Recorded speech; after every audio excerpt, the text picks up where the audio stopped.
Subscribe करें ध्रुव कृष्ण जी के YouTube channel को और हमारे वीडियोस को सबसे पहले देखने के लिए बेल आइकन को दबाना न भूलें। तो कहते हैं श्री सूजी महाराज, भगवान से यदि हम प्रेम करें तो उस प्रेम में कुछ भी मनोकामना नहीं होना चाहिए, निष्काम प्रीति होना चाहिए प्रभु से।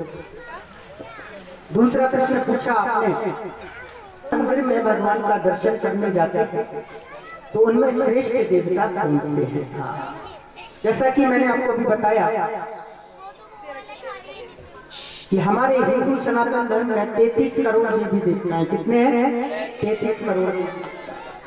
और जब हम दर्शन करने जाते हैं मेरा तो बहुत सारे भगवान हमें मंदिर में लिखते हैं, तो कम सबको में श्री सूजी महाराज ने कहा कि देखो, जो हमारे इष्ट हैं उनमें अपना मन लगाओ, उनमें अपनी प्रीति लगाओ और निंदा किसी भी देवी देवता की मत करो। संकल्प मात्र से सब कुछ कर सकते हैं तो मैया देवी के गर्भ में क्यों आते हैं?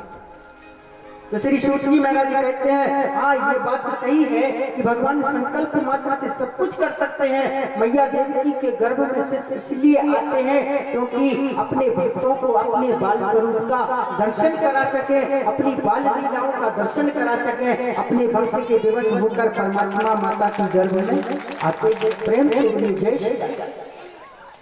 चौथा प्रश्न किया महाराज कि भगवान ने इस धराधाम पर आकर के कौन कौन सी लीलाएं की। इस प्रश्न का उत्तर अपन आगे कथाओं में सुनेंगे। पांचवा प्रश्न किया कि जब भगवान इस धराधाम को छोड़कर के गौलोक धाम को गए तो धर्म किसकी शरण में गया? तो इस प्रश्न का सीधा सा उत्तर है कि जब भगवान इस धाम को छोड़कर के गौलोक धाम को गए तो धर्म श्रीमद् भागवत की शरण में गया। प्रेम से बोलिए जय श्री। छठवां प्रश्न किया कि भगवान के कितने अवतार हुए, भगवान ने कितने अवतार लिए? कौन बताएगा कितने अवतार हुए भगवान के? हाँ नहीं, 24 नहीं हुए। कौन बताएगा? हाजी बताओ, अब ये नहीं पता। प्रश्न ध्यान से सुनो, मैंने आपसे पूछा भगवान के कितने अवतार हुए, इसलिए कहते ध्यान से कथा को सुनो, जो मन में आया तो बोल देते हैं। 24वां भी हुआ थोड़ी है, अभी घोर कलयुग आएगा तब भगवान कल के रूप में अवतार लेंगे। अभी 23 अवतार प्रभु के हो चुके हैं। प्रेम से बोलिए जय श्री। एक बार ताली बजा दो अपने लिए। हाँ हाँ। श्री सूजी महाराज कहते हैं, शौनक आदि, इस प्रकार मैंने आपके 6 प्रश्नों के उत्तर दिए।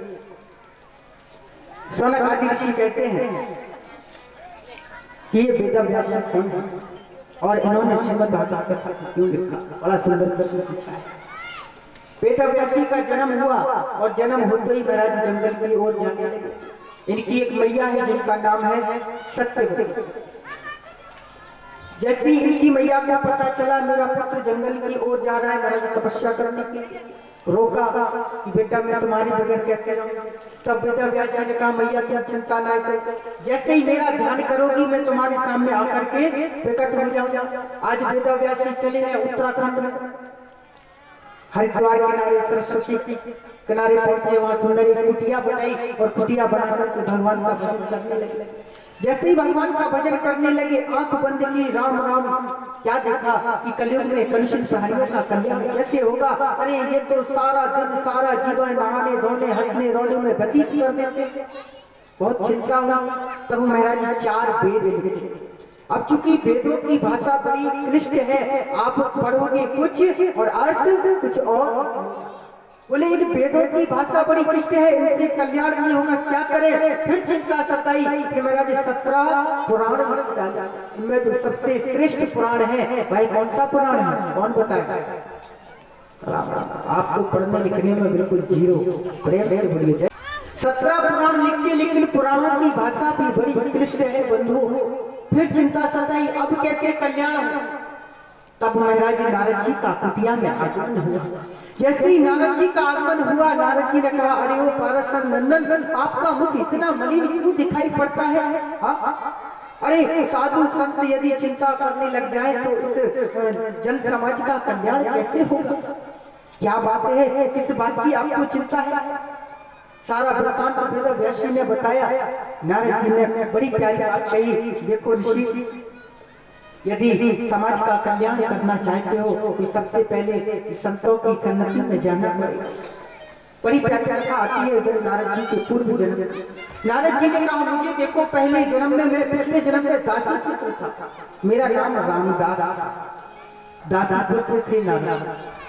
नारद जी ने कहा मैं पहले दासी पुत्र था, मेरा नाम रामदास था, मेरे पिताजी पधार गए, मेरी मैया जब मेरा जन्म हुआ, मेरी मैया साधु संतों में बड़ी निष्ठा प्रेम भावना रखती थी। एक बार क्या हुआ, हमारे गांव में कुछ साधु संत की मंडली आ गई चौमासा करके के तय। जैसे चौमासा करके के तय आई, मेरी मैया पहुंची, उन साधु संतों से कहा देखो मेरा एक छोटा बालक है और आपके आश्रम में कुछ काम होगा तो कुछ काम हम कर सकते हैं। साधु संतों ने कहा देख मैया हमारे पास तो कोई काम नहीं है, हाँ कुछ ब्राह्मण पत्नियां हैं रसोई घर में है, उनसे जाकर पूछ लो, उनके पास यदि कोई काम है तो आप आराम से रह सकती हो। मेरी मैया गई, उन ब्राह्मण पत्नियों से पूछा, उन ब्राह्मण पत्नियों ने कहा कोई बात नहीं मैया, शाम को गाय गौ दोहन का काम करो और मेरा जो सबके लिए प्रसाद बनाओ।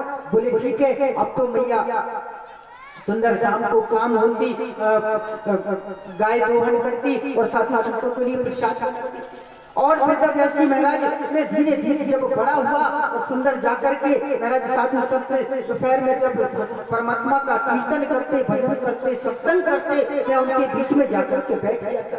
जो मेरी खेलने कूदने की उम्र थी उस उम्र में मैंने जाकर के सुंदर सत्संग सुना और उस सत्संग का क्या परिणाम हुआ, धीरे धीरे जब चौमासा खत्म होने को आया, साधु संत वहां से जाने लगे तो मैंने उन साधु संतों के पैर पकड़ लिए और उनसे कहा देखो बस इस संसार में मेरा मन नहीं लगता, हम भी आपके साथ चलना चाहते हैं। जैसे ही साधु संतों ने सुना क्या आप हमारे साथ चलना चाहते हो, साधु संतों ने मन में सोचा यदि आज मैं इस बालक को अपने साथ ले गया तो ये दुनिया वाले क्या कहेंगे कि देखो इस मैया का एक ही तो महाराज लाडला पुत्र है और इस मैया ने कितनी सेवा की साधु संतों की। और महाराज जब हम जाने लगे तो उनके बेटे को लेकर चले गए, ये समाज क्या कहेगा, ये दुनिया वाले क्या कहेंगे। रामदास जाने की जिद करने लगे, रोने लगे।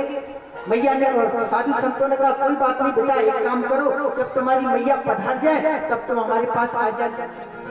अब तो साधु संत चले गए, इधर महाराज रामदास दिन भर महाराज अपने मित्रों के साथ खेलते। एक दिन इस गौ दोहन की बेला थी, शाम का समय था, एक सखा दौड़ करके आया, कहा अरे रामदास तुम्हारी मैया की सर्प के डांसने से मृत्यु हुई। कहा अरे सर्प के काटने से मृत्यु होगी। मैं तुरंत दौड़ता हुआ गौशाला में गया, देखा मैया मूर्छित अवस्था में पड़ी हुई है।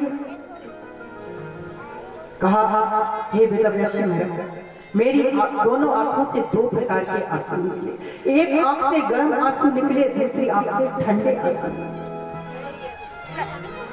बोले ऐसा इसीलिए हुआ, एक आंख से खुशी के आंसू निकले जो मेरे और परमात्मा के बीच में जो महाराज ये मैया बीच में आ रही थी वह हमें छोड़ करके चली गई।